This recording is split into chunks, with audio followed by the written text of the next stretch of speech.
It was 1988, and in the world of cult cinema, something strange, chaotic, and weirdly brilliant happened.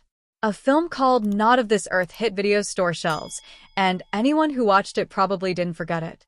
It had everything: aliens in sunglasses, blood-harvesting plots, dry one-liners, and a cast packed with B-movie legends. But most of all, it had Traci Lords stepping into her first mainstream acting role after one of the biggest scandals in adult film history. This wasn't just another low-budget sci-fi flick. It was a lightning bolt of ambition, pulled together in less than 2 weeks on a budget that most studios would laugh at today. And yet, it's still talked about because it actually worked. Somehow, against every odd, it worked. It all started with a casual comment and a bet. Director Jim Wynorski was watching an old 16mm print of the original 1957 version of Not of This Earth in his office when Roger Corman, the king of cheap but profitable movies, walked in. Wynorski half-jokingly said he could remake the film on the same schedule and budget Corman had back in the 50s, adjusted for inflation, of course. Corman, never one to pass up a challenge that might cost him next to nothing, said yes. Just like that, the remake was greenlit with a $296,000 budget and a 12-day shooting schedule. Wynorski did it in 11. That alone should tell you everything about how fast and wild this production really was. The storyline was classic sci-fi B-movie territory. A mysterious alien named Mr. Johnson comes to Earth, wearing dark sunglasses and posing as a rich recluse. But he's not here for sightseeing. He's on a mission to collect human blood to save his dying planet. To help him, he hires a nurse named Nadine, who eventually realizes something is very, very wrong. It's strange, campy, and way over the top, but it works because it leans into the weirdness instead of pretending to be something it's not. The casting of Traci Lords is where everything got louder. At the time, she was still surrounded by controversy. She had been involved in adult films as a minor, and when that came to light, the entire industry had a meltdown. Most of her films were pulled from shelves.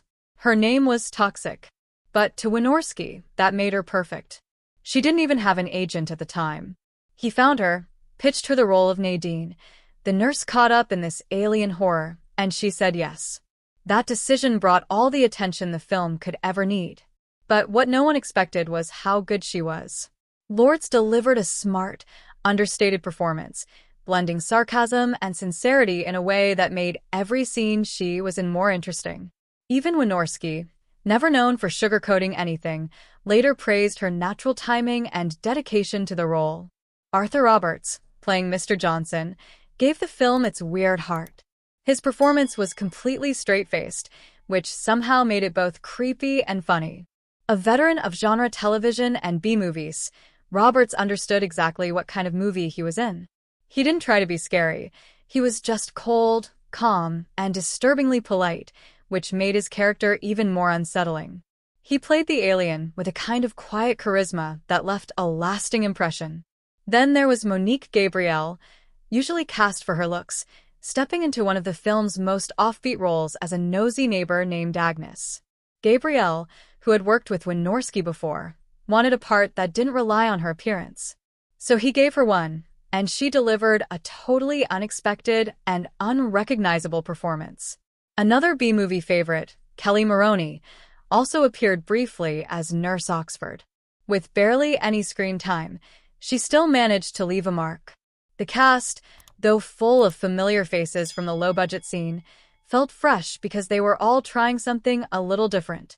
Filming took place all around Los Angeles, Venice Beach, Wilshire Boulevard, and even the Griffith Park Observatory. Sets were sparse, shots were fast, and the entire production moved at breakneck speed. Cinematographer Zoran Hochstadter gave the film a slick look that made it seem far more expensive than it was. Even more interesting, the head lighting guy was a young Janusz Kaminski, who would later win Oscars for his work with Steven Spielberg on films like Schindler's List and Saving Private Ryan. That's the kind of strange, hidden talent buried inside this movie.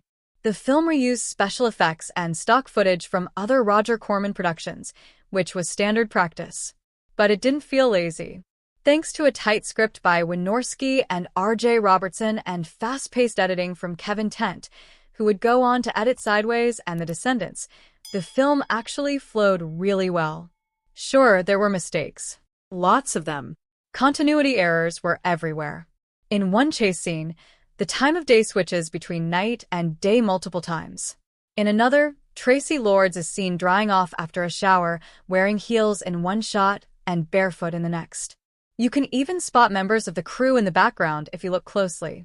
But for fans of B-movie cinema, that just adds to the fun. The soundtrack by Chuck Serino is full of 1980s synth sounds, moody, cheesy, and absolutely perfect. There's even a song called You Make Me Horny that pretty much tells you what kind of movie this is. It doesn't take itself seriously, and that's what makes it so charming. Critics didn't really know what to do with Not of This Earth. The Los Angeles Times called it a curiosity that definitely entertains, which might be the most accurate description ever. But in video rental stores, the film exploded.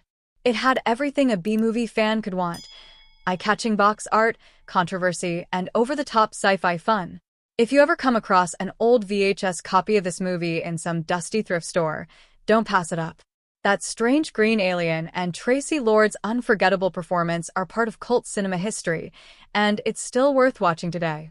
If this kind of wild behind-the-scenes movie history entertains you, don't forget to hit that thumbs up, subscribe for more stories, and let us know your favorite B-movie moment in the comments below.